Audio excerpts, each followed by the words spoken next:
Bismillahirrahmanirrahim. Assalamualaikum warahmatullahi wabarakatuh.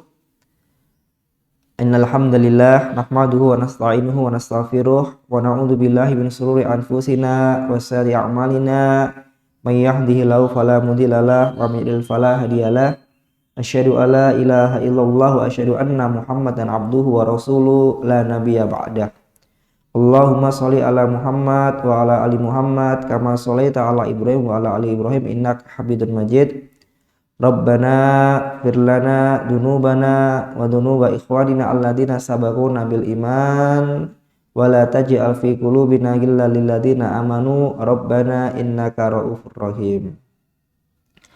Alhamdulillah, segala puji kita panjatkan untuk Allah Subhanahu wa taala. Salam takzim kami untuk para wali santri PPTQ Az-Zakiyah, untuk alumni PPTQ Az-Zakiyah, dan untuk keluarga besar PPTQ Az-Zakiyah, yang semoga Allah Subhanahu wa taala melimpahkan barokah, melimpahkan nikmat, melimpahkan rezeki kepada kita semua. Amin. Alhamdulillah, di kesempatan kali ini kita ingin melanjutkan pengajian kita. Sekarang kita akan mentadabburi surat Al-Fatihah sesuai dengan buku Awwalul Marah fit Tadabburil Quran, yakni kandungan-kandungan inti yang ada di dalam Al-Quran. Dan pada kesempatan kali ini kita akan mentadabburi surat Al-Fatihah. Semoga Allah Subhanahu wa taala memberikan kita kemudahan dalam mempelajari surat Al-Fatihah ini. Amin. Surat Al-Fatihah adalah surat Makkiyah yang berarti dia turun di Mekah. Hal ini selaras dengan perintah sholat. Karena Al-Fatihah digunakan di dalam sholat, maka perintah sholat terjadi di fase Mekah, yakni di mana Rasulullah SAW belum hijrah ke Madinah. Surat Al-Fatihah terdiri dari 7 ayat. Nama-nama surat Al-Fatihah. Nama surat ini sebenarnya sangat banyak, lebih dari 20 nama. Ya, satu surat lebih dari 20 nama. Ya, ada beberapa nama yang masyhur, yang terkenal, ya, sebagaimana disebutkan oleh As-Suyuti di dalam Al-Itqan, kitabnya beliau. Nama yang pertama adalah Al-Fatihah, yang artinya adalah pembuka. Nama yang kedua adalah Ummul Kitab, yang artinya adalah induknya kitab atau ibunya kitab. Kemudian nama yang ketiga adalah Alham, yakni pujian. Kemudian As-Sab'ul Al-Masani, yakni 7 yang diulang-ulang. Al-Kafiyah, mencukup atau yang mencukupkan. Dan Asy-Syafiyah, yang berarti penyembuh. Kesesuaian penamaan ini ya dijelaskan oleh penulis buku ini. Yang pertama, dinamakan Al-Fatihah karena Al-Quranul Karim dibuka dengan surat Al-Fatihah. Kalau kita buka Al-Quran dari depan tentunya, maka surat yang pertama kali kita temukan yang menyambut kita adalah Al-Fatihah. Maka dia membuka Al-Quran ya, sebagai pembuka dari Al-Quran.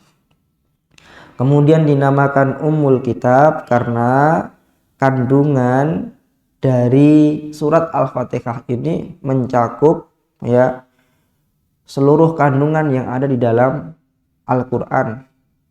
Ya, tujuan-tujuan dari agama ini atau maqasiduddin ya, tujuan agama ini ya semua terangkum di dalam surat Al-Fatihah. Ya.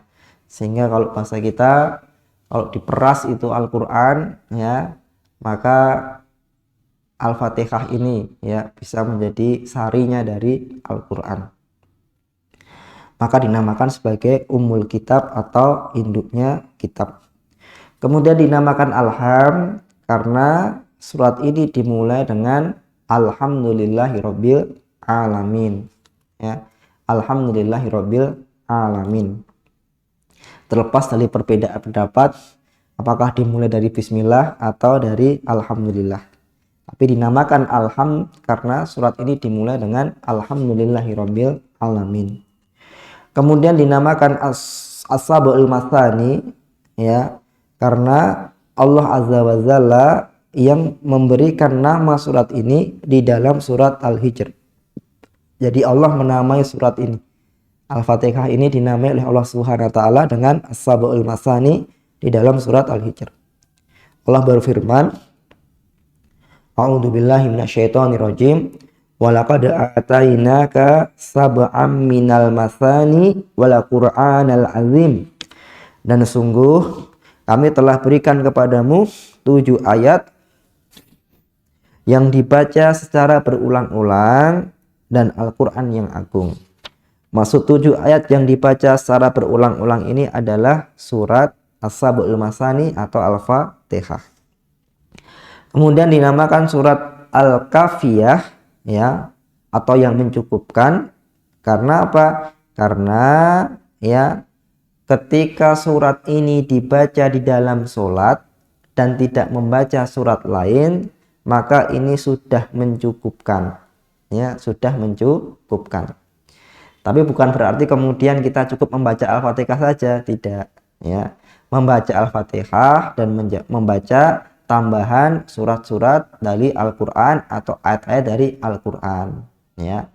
Tapi seandainya orang itu hanya membaca surat Al-Fatihah saja, ya, di dalam sholatnya, ya, setelah rukun-rukun yang lain, maka sholatnya tetap tercukupkan, ya, tercukupkan. Sedangkan apabila kita membaca surat lain di dalam sholat kita tanpa membaca surat Al-Fatihah, maka sholatnya belum cukup, ya, artinya belum mencukupi. Maka Al-Fatihah dikatakan sebagai Al-Kafiyah, ya, ini yang mencukupkan.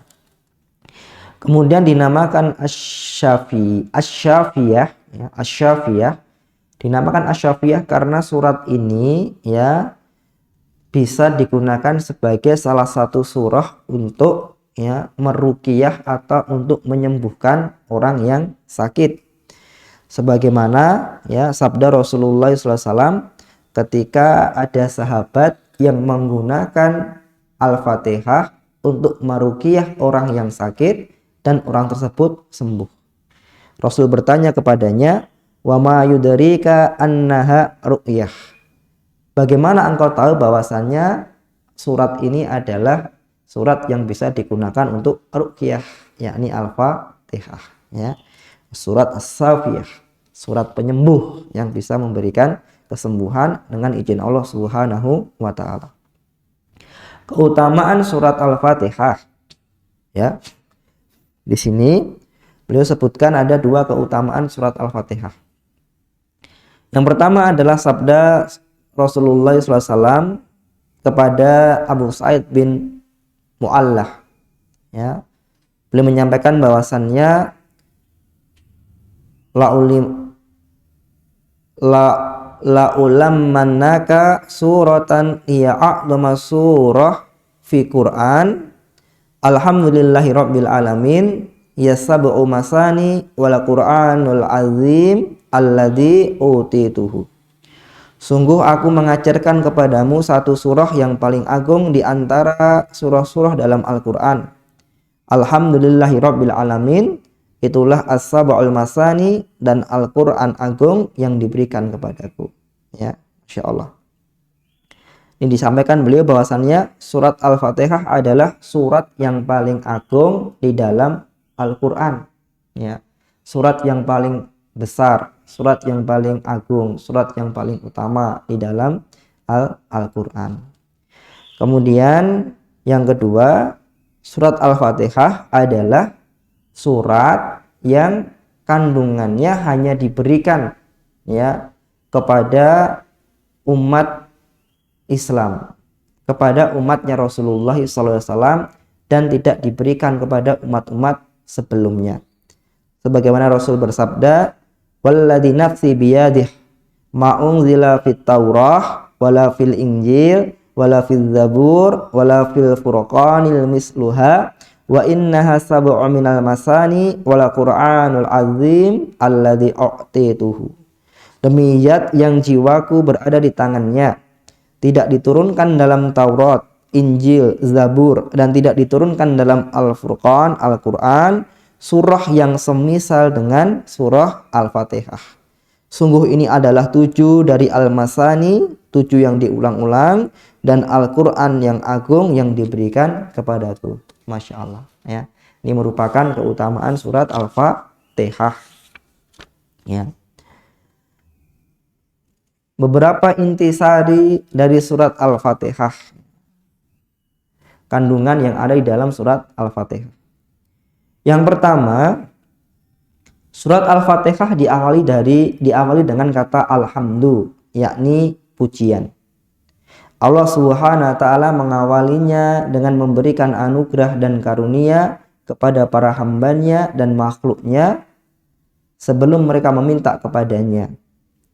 Sehingga Allah Subhanahu wa taala berhak mendapatkan pujian atas mereka.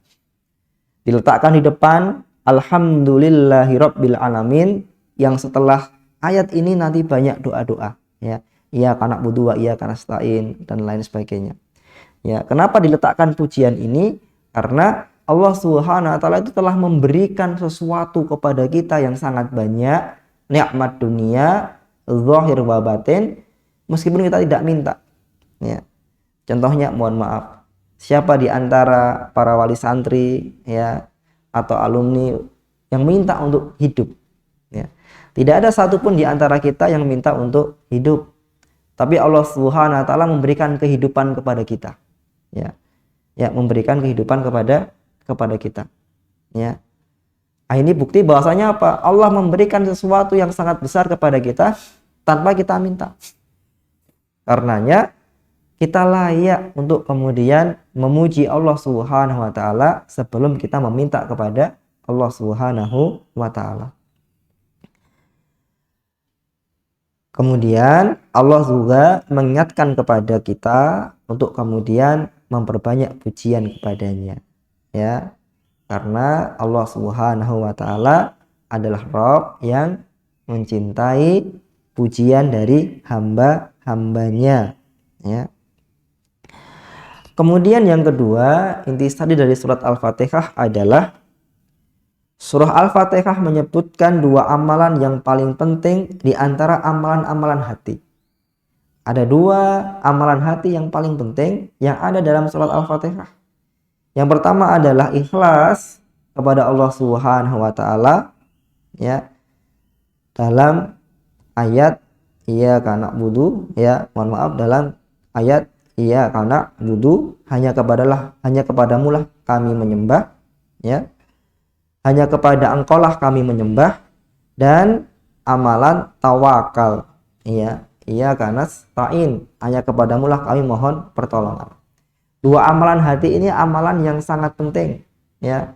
Yang pertama adalah ikhlas lillahi ta'ala fil amal, yang kedua adalah tawakal kepada Allah Subhanahu wa taala dalam menghadapi takdirnya Allah Subhanahu wa taala, ya.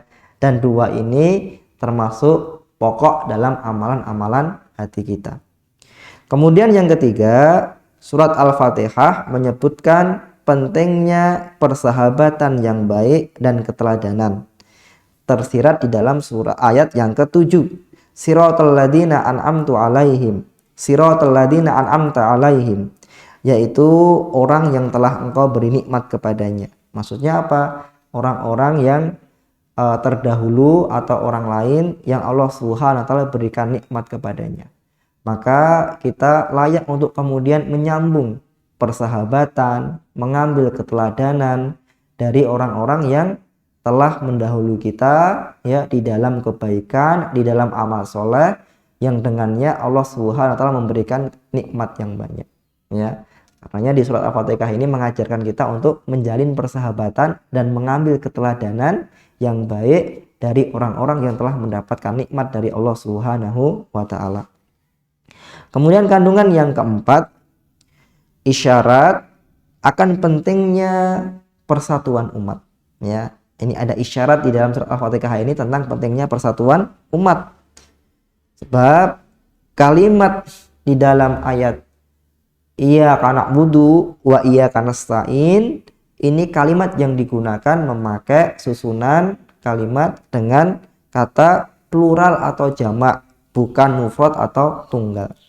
Kalau kita belajar bahasa Arab, ya, ada penggunaan na'budu, pakainya huruf na, ya, pakainya huruf na, ya, bukan a'budu, ya, bukan aku menyembah tapi kami menyembah, ya.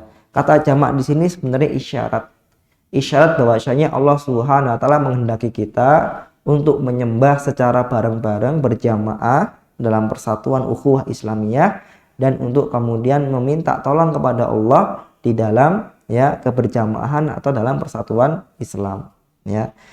Maka Masya Allah, ketika kita baca surat Al-Fatihah di dalam surat kita itu kita ingat, wah, ternyata apa ini ada isyarat persatuan ummah, ya. Sehingga harapannya kita berjamaah di dalam ibadah dan di dalam berjamaah di dalam amal, ya, yang dengan itu kita minta tolong kepada Allah Subhanahu wa taala agar Allah membantu kita di dalam permasalahan di kehidupan dunia ini. Amin. Kemudian yang kelima yang kita bisa ambil dari surat ini adalah manusia itu senantiasa membutuhkan hidayah, ya. Manusia selalu membutuhkan hidayah, ya. Tersirat ihdinas syiratal mustaqim, ya Allah tunjukilah aku di jalan yang lurus, ya. Maka ini pada dasarnya apa? Allah Subhanahu wa taala membuat firman atau kalimat yang itu adalah doa agar kemudian kita banyak meminta hidayah kepada Allah Subhanahu wa taala. Karena sesungguhnya kita semua nahtajul ila hidayah, sangat perlu, sangat butuh terhadap hidayah. Bahkan kebutuhannya bisa jadi lebih butuh, ya, terhadap hidayah petunjuk Allah Subhanahu wa taala daripada makan kita. Kalau makan kita hanya butuh 3 kali sehari. Kalau hidayah itu setiap waktu, setiap saat kita membutuhkan petunjuk agar kita bisa menjalani hidup ini dengan keberkahan dan kebaikan dari Allah Subhanahu wa taala. Ya, adapun dijelaskan di sini bahwasannya hidayah itu ada 3. Ya. Yang pertama adalah ada hidayah irsyad, ya, ada hidayah irsyad, yakni petunjuk, ya. Petunjuk dari Allah Subhanahu wa taala yang berupa ilmu, ya, yang berupa ilmu atau pengetahuan. Sebagaimana Allah berfirman, ya, Allah berfirman di dalam surat Asy-Syu'ara ayat ke-52. A'udzu billahi minasyaitonir rajim wa innaka latahdi ila siratim mustaqim. Dan sungguh engkau benar-benar membimbing manusia kepada jalan yang lurus, ya. Maksudnya adalah Rasulullah SAW membimbing manusia, ya, dengan bimbingannya, dengan pengetahuannya, dengan keilmuannya kepada jalan-jalan yang lurus, kepada jalan-jalan yang benar, ya. Ini Masya Allah statement Allah Subhanahu wa taala, ya, menyampaikan bahasanya wa innaka latahdi ila siratal mustaqim, sesungguhnya engkau benar-benar membimbing manusia kepada jalan yang lurus. Maka ini adalah hidayah irsyad, hidayah berupa pengetahuan, bimbingan dari Rasulullah. Makanya tak jemu-jemu ketika hari Jumat datang, ketika kita waktunya longgar, luang, kita memperbanyak sholawat kepada Rasulullah sallallahu alaihi wasallam. Allahumma sholli ala Muhammad. Kemudian, ya, yang pertama hidayah irsyad, hidayah ilmu, petunjuk. Yang kedua adalah hidayah taufik, ya, hidayah taufik, yakni hidayah yang memang ini kuasa Allah Subhanahu wa taala yang memaukan setiap hamba. Kalau hidayah irsyad itu mengetahukan, tahu. Kalau hidayah taufik itu mau, ya. Terkadang ada orang yang dia tahu tapi nggak mau. Ya, kalau masalah mau ini, maka ini kembali kepada Allah Subhanahu wa taala, ada hidayah taufik, ya, yang membuat kita mau mengerjakan amal soleh.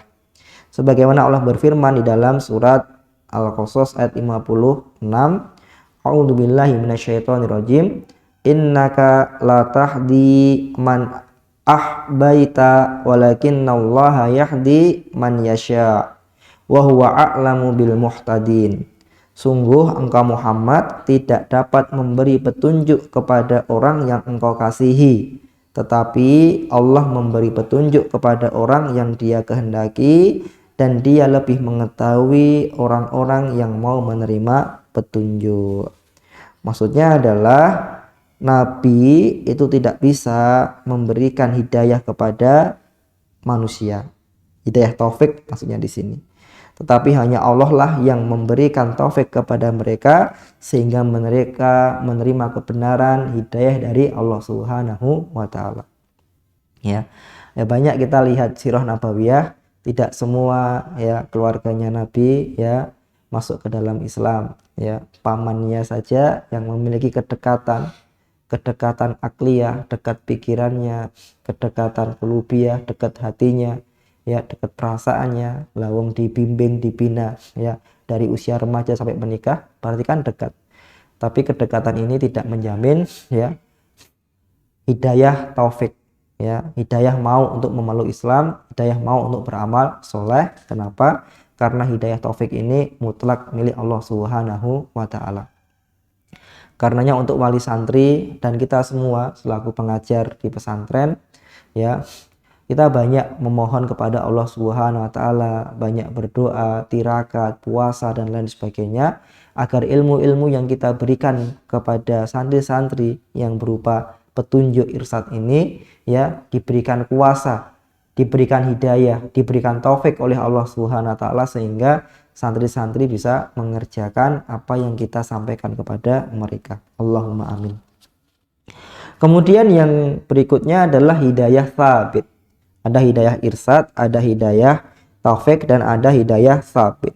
Hidayah sabit ini adalah hidayah untuk kemudian tetap istiqomah di jalan kebaikan. Hidayah untuk kemudian kita bisa bertahan ya mengerjakan kebaikan-kebaikan yang telah kita kerjakan. Ya. Sebagaimana firman Allah di dalam surat Muhammad ayat ke-17. A'udzu billahi minasyaitonir rajim walladzina ihtadau zadahum huda wa atahum taqwahum.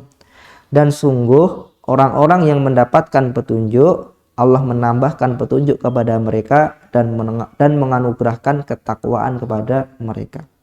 Maksudnya apa? Sabit ini artinya adalah tambahan, ya, tambahan bantuan dari Allah Subhanahu wa taala agar orang itu ya bisa bertahan, bisa istiqomah di dalam amal soleh. Karenanya juga Rasulullah juga berdoa, ya muqallibal qulub tsabil qalbi ala dinik, agar kemudian ditetapkan, disabitkan hatinya di atas jalannya Allah Subhanahu wa taala. Ya. Alhamdulillah, kita berdoa kepada Allah semoga Allah memberikan anak-anak kita, keluarga kita, orang-orang terdekat kita ya mendapatkan hidayah irsyad dan hidayah taufik dan hidayah sabit. Amin. Kemudian yang keenam, Allah Azza wa Jalla mengawali Al-Qur'an dengan alhamdu, ya, alhamdu, ya. Karena alhamdulillahirabbil alamin ini memiliki banyak keistimewaan dan keutamaan, ya. Apalagi ini kata alhamdulillah ini Masya Allah sangat penting sekali di dalam ya, diri seorang hamba, ya.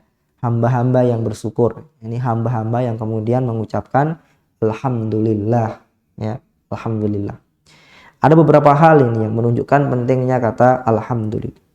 Yang pertama adalah hamba Allah yang paling utama adalah alhamadun, ya, alhamadun, yakni orang yang banyak memuji Allah Subhanahu wa taala.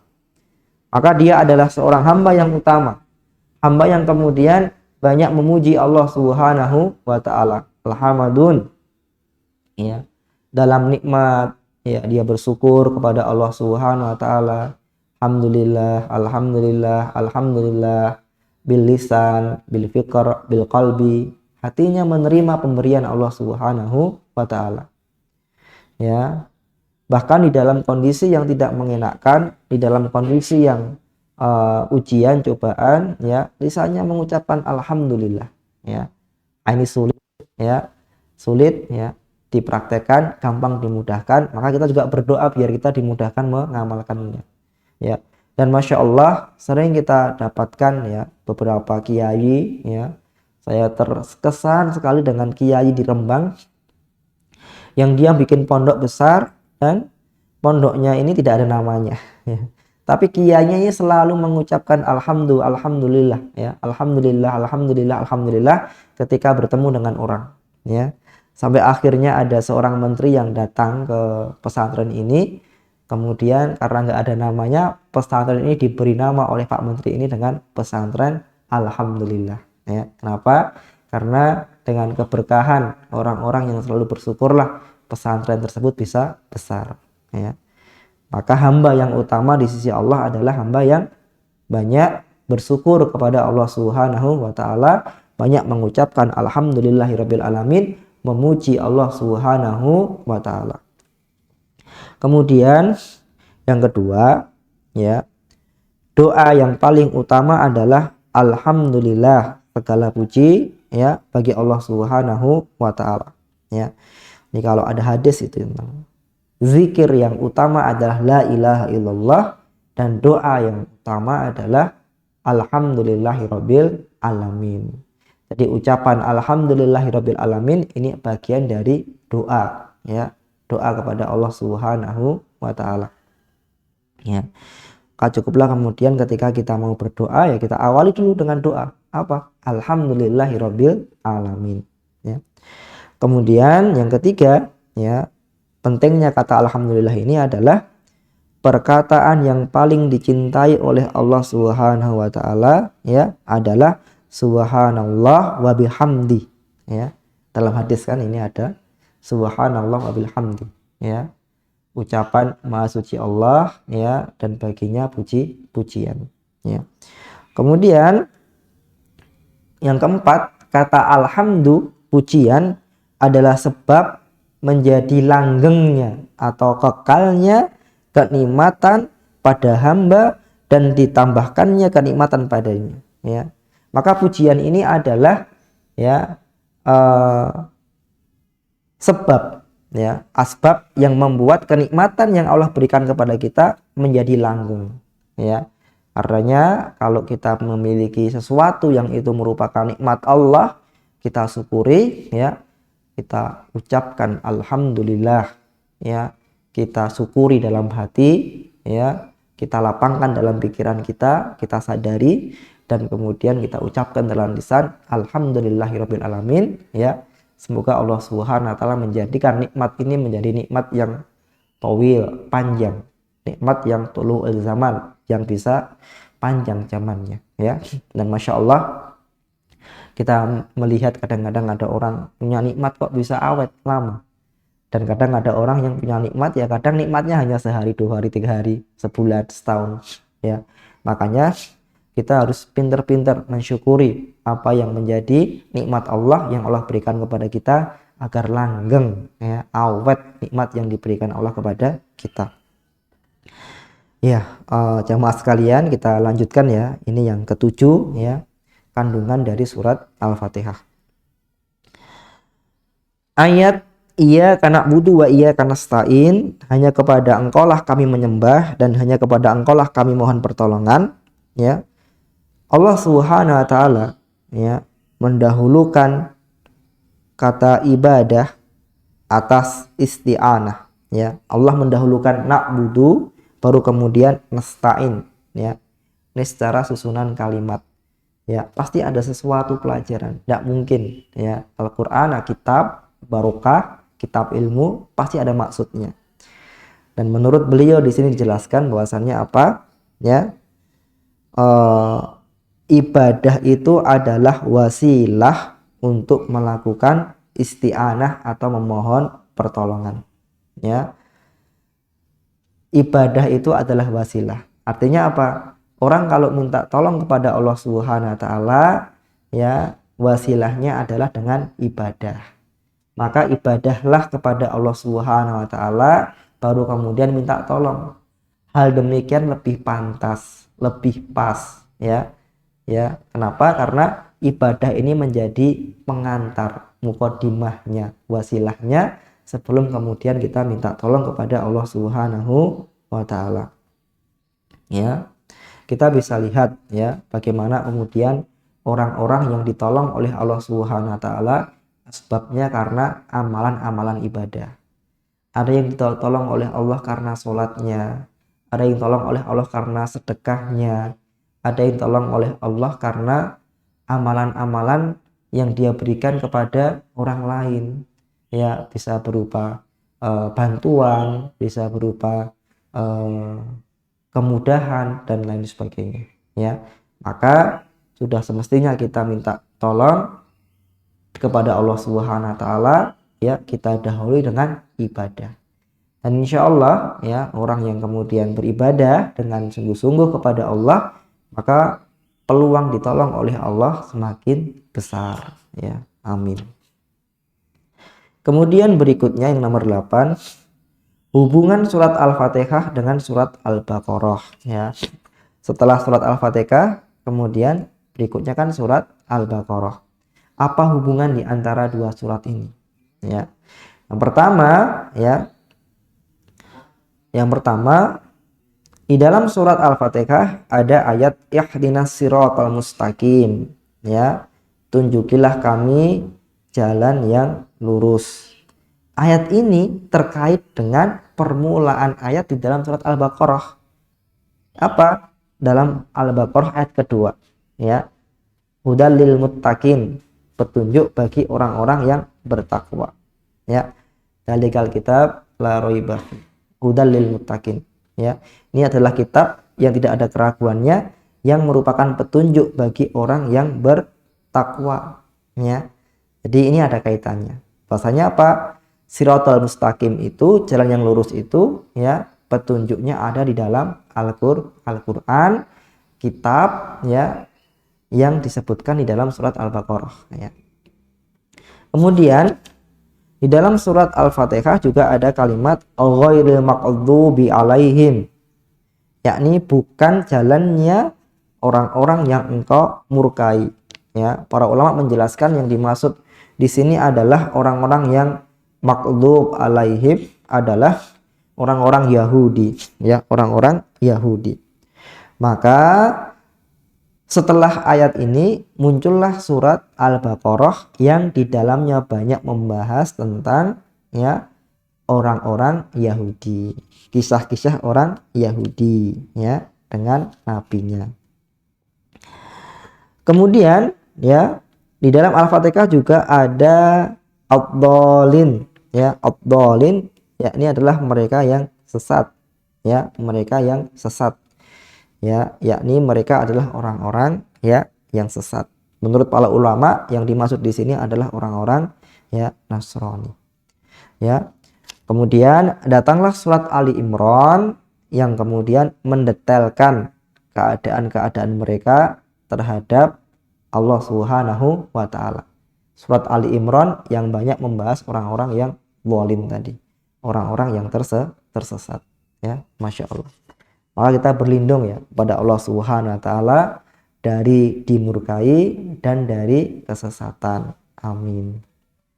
Alhamdulillah, jamaah sekalian, wali santri, alumni, ya, dan semua jamaah yang ada di sini, ya. Kita bersyukur, ya, kepada Allah Subhanahu wa taala, ya, ini sudah selesai membahas surat Al-Fatihah kandungannya. Ya, ini hanya beberapa kandungan yang ada di dalam buku ini. Masih banyak kandungan-kandungan lain yang tersirat dan tersurat, ya, di dalam kehidupan, di dalam ustadz-ustadz, kiai-kiai, buku-buku dan lain sebagainya. Maka terus berdoa agar Allah menambahkan kita ziyadatul ilmi wa ziyadatul fahmi, ya, bertambahnya ilmu dan bertambahnya pemahaman dari manapun. Silahkan bisa dibaca di buku-buku yang lain, silahkan bisa belajar ke ustadz-ustadz, ke kiai-kiai, mendengarkan podcast, mendengarkan YouTube dan lain sebagainya, yang semoga Allah Subhanahu wa taala menambahkan, ya, kualitas keilmuan dan pemahaman kita terhadap surat Al-Fatihah ini, yang insya Allah semakin kita pelajari akan semakin menambah berkah kepada kita. Semakin kita pelajari akan semakin mudah ya kita mendapatkan pertolongan Allah Subhanahu wa taala, dan semoga dengan bertambahnya ilmu itu akan memudahkan kita untuk menambah amaliyah-amaliyah ya, baik amaliyah yang sifatnya ubudiyah, ibadah kepada Allah Subhanahu wa taala, maupun amaliyah yang sifatnya amaliyah atau amaliyah kepada sesama manusia ya. Kita cukupkan, mohon maaf jika ada salahnya. Insya Allah besok kita lanjutkan ya. Kita loncat ke juz 30 ya. Kandungan juz 30 ya, yang pendek-pendek insya Allah ya. Kita cukupkan kajiannya. Wa akhiru da'wana walhamdulillahirabbil alamin. Wassalamualaikum warahmatullahi wabarakatuh.